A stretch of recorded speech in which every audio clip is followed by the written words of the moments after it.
খেজুরগাছা পর্যটক কেন্দ্রে মহিলাদেরকে ইফটিজিং করছে, বিপ্লব স্যার আসছে এবং আরো লোকজন আসছে। সেদিনকে ঈদের পর দিন ওই ট্রলার লইয়া এবং লোকজন লইয়া ব্যাপক ভাবে ঘুরছে। পরে স্যারে সেখানে এই ইফটিজিং রোধের জন্য স্যারে সেখানে কোনোভাবেই ইয়ে করতে পারে না। এইটা শুনিয়া ট্রলার অন্যদিকে বেরিয়ে পরে ওই নামিয়ে গেছে।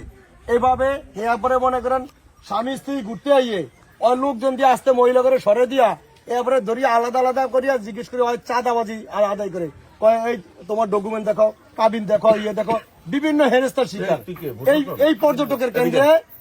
এর মধ্যে একটা ঘটনা ঘটছে, 30,000 টাকা নিচে এবং জিনিসপাতি নিয়ে গেছে। এগুলো সব ওর নেতৃত্ব হয়েছে।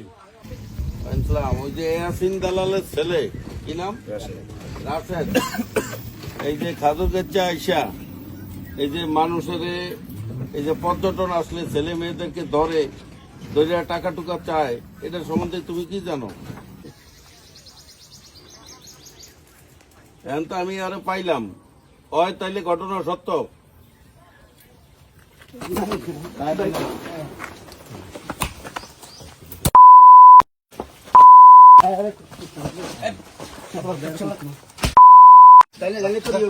দলের নাম মাকে ছিল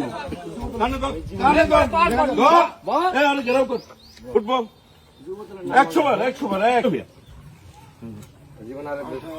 আর জীবনী এলাকায় এনে ঢুকবি আর না 100 বার যে ভাই 100 বার ধরবো, এরপরে জীবন এলাকায় ঢুকবো।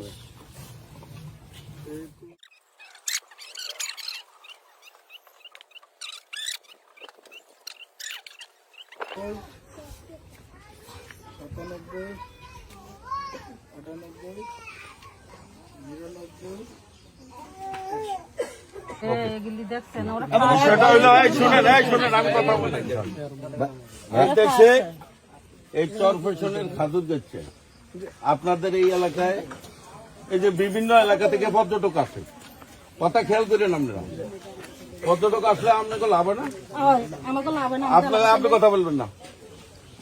একজনের ব্যবসায়ী থাকলে তার ব্যবসা কিনা হয়, একজনের যদি ট্রলার থাকে সেটা চলে। এরপর আপনার এলাকায় যারা দোকানদারি করে তাদের বেচা কিনা হয়। পর্যটক আসলে কি লাভ হয় না না হয়, এটা বলেন। লাভ হয়, সবাই বলেন।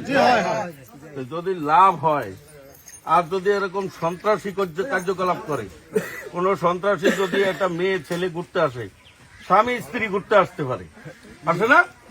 আচ্ছা, এখানে যদি ওই মেয়েকে আটকানো হয়, ছেলেকে আটকানো হয়, তাহলে কি আর আসবে? কেউ আসবে? তো আপনাদেরও তো দায়িত্ব আছে নাকি? আমরা কি ওই চরপেশন থেকে আইসা নাইলে আজকে ধরলাম এই সন্ত্রাসীদের, আমরা কি সবসময় পারুন? এই এলাকার স্বার্থে এই যে মানুষ ঘুরতে আইলে যদি আপনাদের লাভ হয়, তাহলে আপনাদের কি দায়িত্ব নাই? দায়িত্ব আছে। এরপর যদি এরকম কেউ সন্ত্রাসী কার্যকলাপ করে, আপনারা কি বানতে পারবেন না? পারবেন সবাই? আতুক সেন থেকে কারা পারবেন? ভয় পান? কি ভয় পান?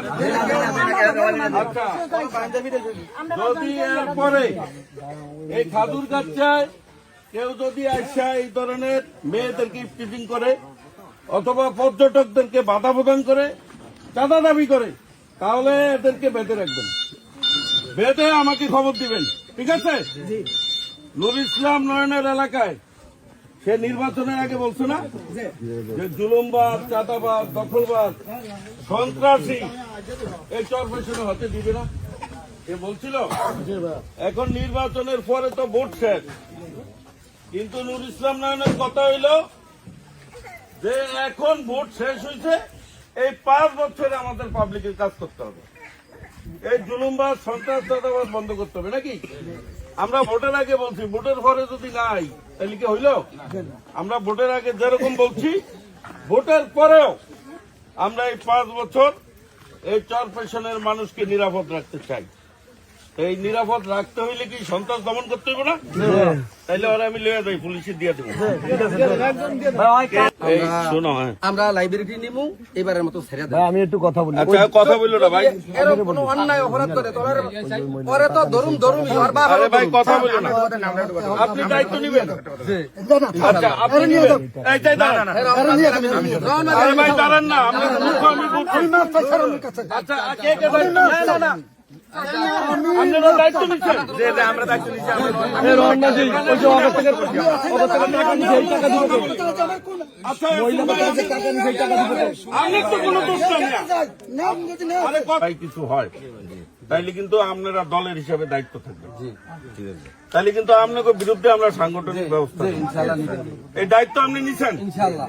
ঠিক আছে, আপনার সম্মানার্থে আমি ছেড়ে দিলাম।